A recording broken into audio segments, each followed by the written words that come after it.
Saudara-saudari terkasih dalam Kristus, hari ini Senin 18 Maret 2024 dalam pekan kelima Prapaskah tahun B. Bacaan dibawakan oleh Laurencia Ineke, Mazmur dilantunkan oleh Agustinus Ronald, dan renungan ditulis oleh Aloysius Gonzaga Dani.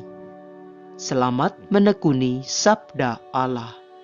Marilah kita semakin bersolider dengan peduli kepada sesama.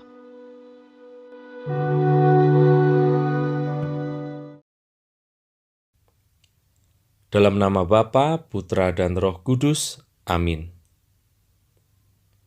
Bapa kami yang maha baik, pada hari ini kami datang kepadamu untuk mengucap syukur atas segala rahmat dan karunia yang telah Kau beri kepada kami. Sertailah langkah-langkah kami pada hari ini dengan terang firman-Mu. Ajarilah kami untuk senantiasa mengandalkan dan berharap kepadamu saja dalam berbagai peristiwa yang kami jumpai pada hari ini. Semua doa ini kami haturkan kepadamu dengan pengantaraan Kristus Tuhan dan Juru Selamat kami. Amin. Bacaan dari Nubuat Daniel. Tambahan Daniel bab 13 ayat 41c sampai dengan 62. Atas dasar kesaksian itu, dijatuhkannya hukuman mati kepada Susana. Maka berserulah Susana dengan suara nyaring, Allah yang kekal, yang mengetahui apa yang tersembunyi dan mengenal sesuatu sebelum terjadi. Engkau pun tahu bahwa mereka itu memberikan kesaksian palsu terhadap aku. Sungguh, aku mati, meskipun aku tidak melakukan sesuatu pun dari yang mereka dustakan tentang aku. Maka Tuhan mendengarkan suaranya. Ketika Susana dibawa keluar untuk dihabisi nyawanya, Allah membangkitkan roh suci dalam diri seorang anak muda, Daniel namanya. Anak muda itu berseru dengan suara nyaring, Aku tidak bersalah terhadap darah perempuan itu. Maka segenap rakyat berpaling kepada Daniel, katanya, Apakah maksudnya kata-katamu itu? Daniel pun lalu berdiri di tengah-tengah mereka, katanya, Demikian bodohkah kamu, hai orang Israel?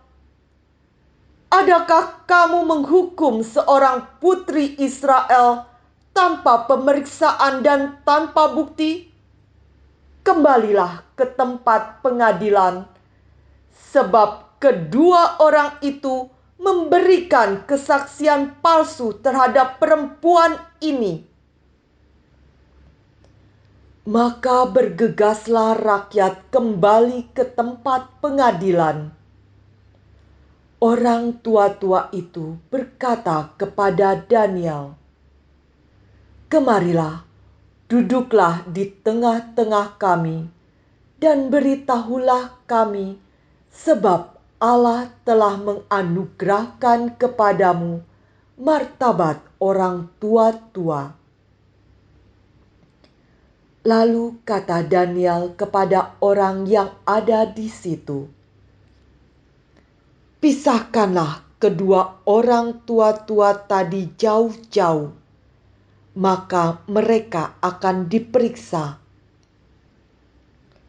Setelah mereka dipisahkan satu sama lain, Daniel memanggil seorang di antara mereka dan berkata kepadanya, Hai, engkau yang sudah beruban dalam kejahatan, sekarang engkau ditimpa dosa-dosa yang dahulu telah kau perbuat dengan menjatuhkan keputusan-keputusan yang tidak adil, dengan menghukum orang yang tidak bersalah dan melepaskan orang yang bersalah. Meskipun Tuhan telah berfirman, orang yang tak bersalah dan orang benar janganlah kau bunuh.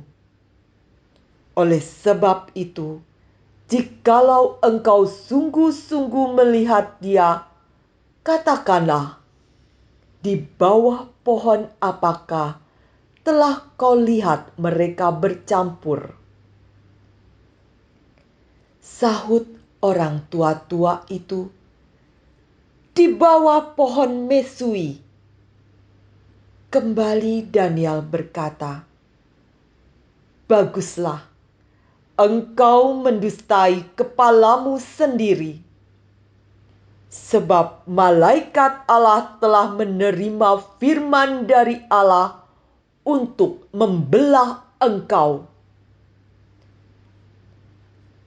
Setelah orang itu disuruh pergi, Daniel pun lalu menyuruh bawa yang lain kepadanya.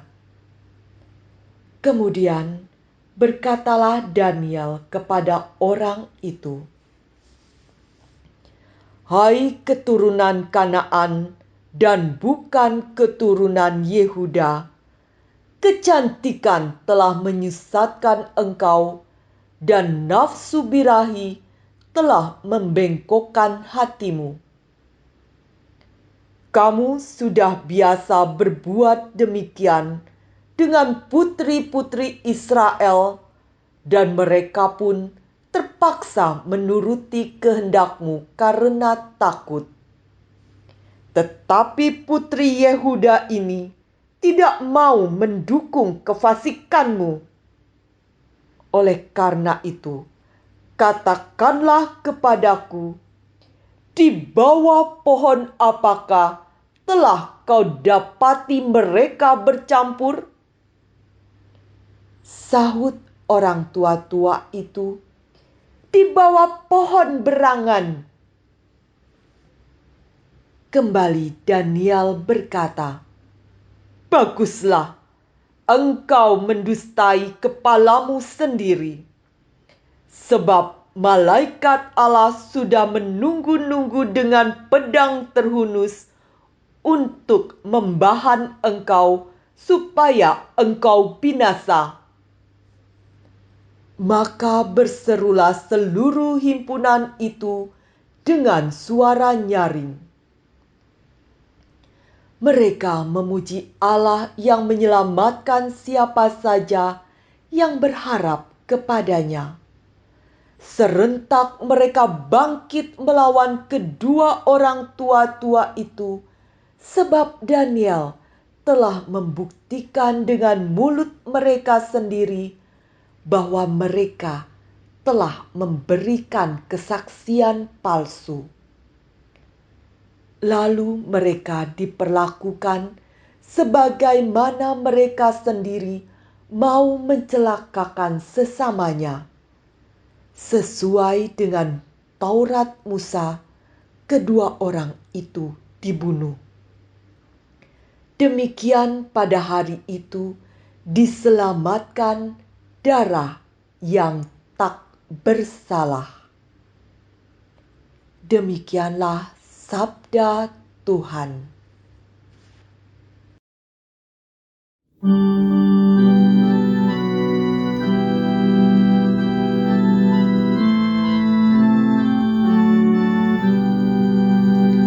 Sekalipun aku berjalan dalam lembah yang kelam, aku tidak takut bahaya, sebab Engkau besertaku. Tuhanlah gembalaku, aku takkan berkekurangan. Ia membantu membaringkan daku di padang rumput yang hijau. Ia membimbing aku ke air yang tenang dan menyegarkan daku.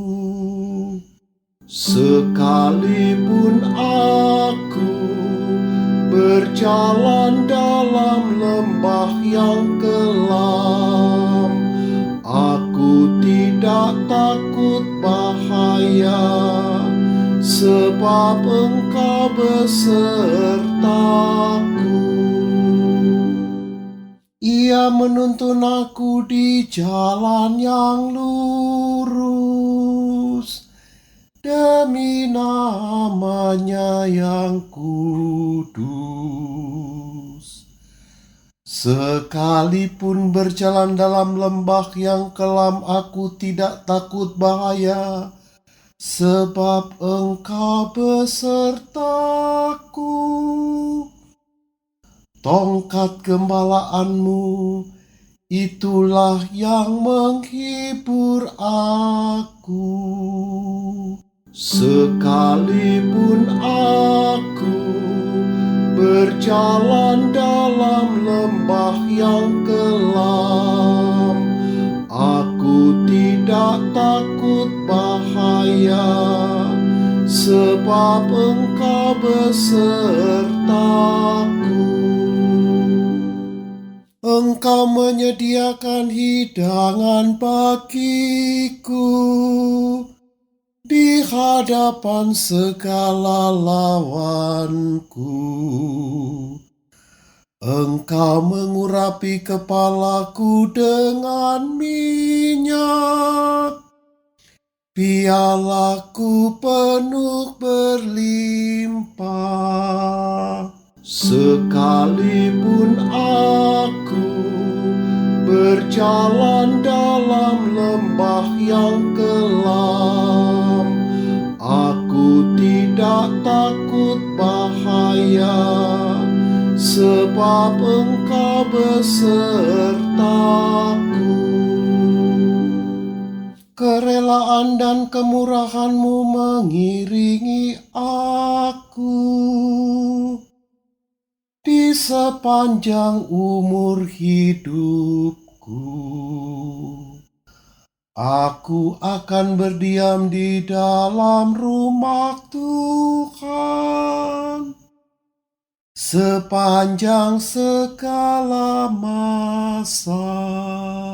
Sekalipun aku berjalan dalam lembah yang kelam, aku tidak takut bahaya, sebab Engkau besertaku.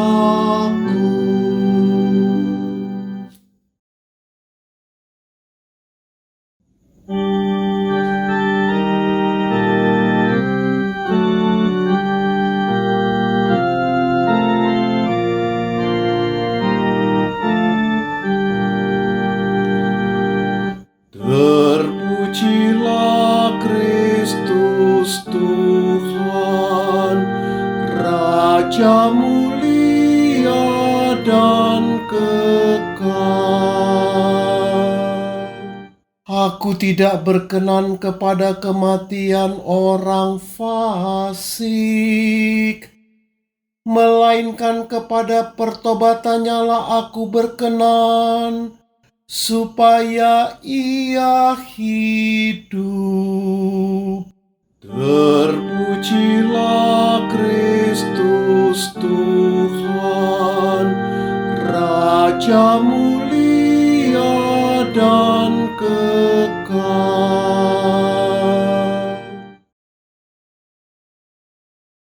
Inilah Injil suci menurut Yohanes, bab 8, ayat 1 sampai dengan 11. Sekali peristiwa, Yesus pergi ke Bukit Zaitun, dan pagi-pagi benar ia berada lagi di Bait Allah, dan seluruh rakyat datang kepadanya. Yesus duduk dan mengajar mereka. Maka ahli-ahli Taurat dan orang-orang Farisi membawa kepada Yesus seorang perempuan yang kedapatan berbuat zina. Mereka menempatkan perempuan itu di tengah-tengah, lalu berkata kepada Yesus, "Rabi, perempuan ini tertangkap basah ketika ia sedang berbuat zina. Musa dalam hukum Taurat memerintahkan kita untuk melempari dengan batu perempuan-perempuan yang demikian. Apakah pendapatmu tentang hal itu?" Mereka mengatakan hal itu untuk mencobai Yesus, supaya mereka memperoleh sesuatu untuk menyalahkannya. Tetapi Yesus membungkuk, lalu menulis di tanah dengan jarinya. Dan ketika mereka terus-menerus bertanya kepadanya, ia pun bangkit berdiri, lalu berkata kepada mereka, "Barang siapa di antara kamu tidak berdosa, hendaklah ia yang pertama melemparkan batu kepada perempuan itu." Lalu Yesus membungkuk pula dan menulis di tanah. Tetapi setelah mereka mendengar perkataan itu, pergilah mereka seorang demi seorang, mulai dari yang tertua.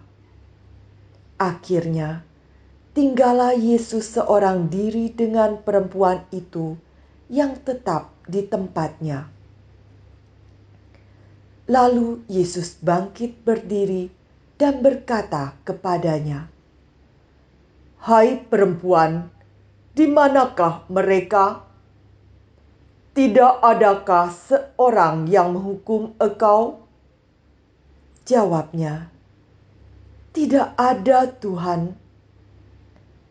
Lalu kata Yesus, "Aku pun tidak menghukum engkau. Pergilah dan jangan berbuat dosa lagi mulai dari sekarang." Demikianlah sabda Tuhan.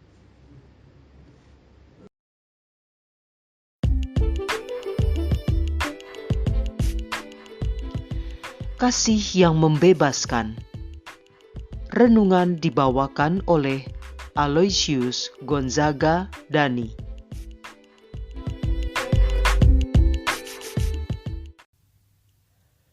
Bapak, Ibu, saudara-saudara, dan rekan-rekan muda yang terkasih, pertama-tama marilah kita ucapkan syukur untuk hari ini dan senantiasa mengarahkan hati, jiwa, dan raga kita kepada Allah sebagai sumber satu-satunya kekuatan.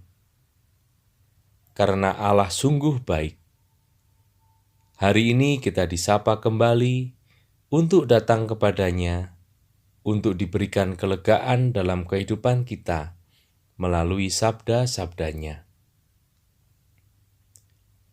Dalam arus informasi yang semakin terbuka saat ini, baik dalam kehidupan nyata maupun dalam kehidupan media sosial, seringkali kita dihadapkan pada sebuah fenomena.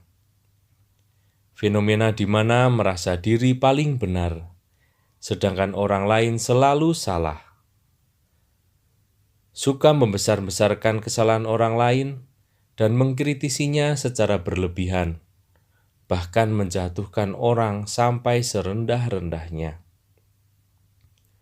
Ada pula yang suka mengkritik, tetapi tidak suka dikritik. Apa yang Tuhan Yesus ajarkan dalam perikop Injil hari ini berlaku sebaliknya. Yesus mengajak kita lebih memprioritaskan untuk mengkoreksi diri kita terlebih dahulu sebelum menilai orang lain. Saudara-saudara, Bapak, Ibu, dan rekan-rekan muda yang terkasih, kita semua diajak untuk menjadi agen pembawa damai bukan sebaliknya sebagai sumber kehancuran. Para laki-laki yang membawa wanita dalam perikop Injil hari ini, seolah-olah mereka adalah orang-orang yang paling benar di hadapan Allah. Tetapi, sesungguhnya mereka adalah orang yang juga berdosa, karena mereka datang untuk menghakimi dengan niat untuk membunuh wanita yang berzina.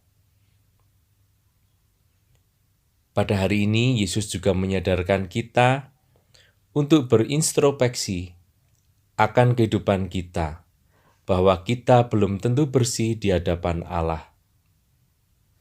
Allah dalam diri Yesus juga menunjukkan kepada kita bahwa Ia adalah Allah yang berbelas kasih, Allah yang penuh cinta dan mengampuni kepada setiap orang yang mencari dan datang kepadanya. Kita datang kepada Yesus bukan untuk menghakimi orang lain, tetapi untuk memulihkan kehidupan kita, agar kita pun juga dimampukan untuk memulihkan orang lain dan membawa kabar sukacita kepada sesama untuk datang kepada Allah. Dalam masa Prapaskah ini, marilah kita bangkit dari kehidupan lama kita untuk menyadari bahwa kita semua berdosa. Dan dengan pertobatan, mari kita membawa perubahan bagi sekeliling kita dengan menunjukkan kasih Allah yang nyata. Kasih yang membebaskan dari tekanan, ketakutan dan kekhawatiran, dan akhirnya membawa sesama kepada pertobatan. Marilah berdoa. Allah Bapa, terima kasih untuk sabda-Mu yang sudah menjadi pelita bagi hidup kami. Sertailah kami untuk senantiasa berjalan bersama-Mu. Teguhkanlah kami untuk menjadi saksi sukacita-Mu di dunia ini. Terangi hati dan budi kami untuk senantiasa berjalan dalam terang sabda-Mu. Semua doa ini kami unjukkan kepada-Mu dengan pengantaran Kristus, Tuhan dan Juru Selamat kami. Amin. Dalam nama Bapa, Putra dan Roh Kudus. Amin.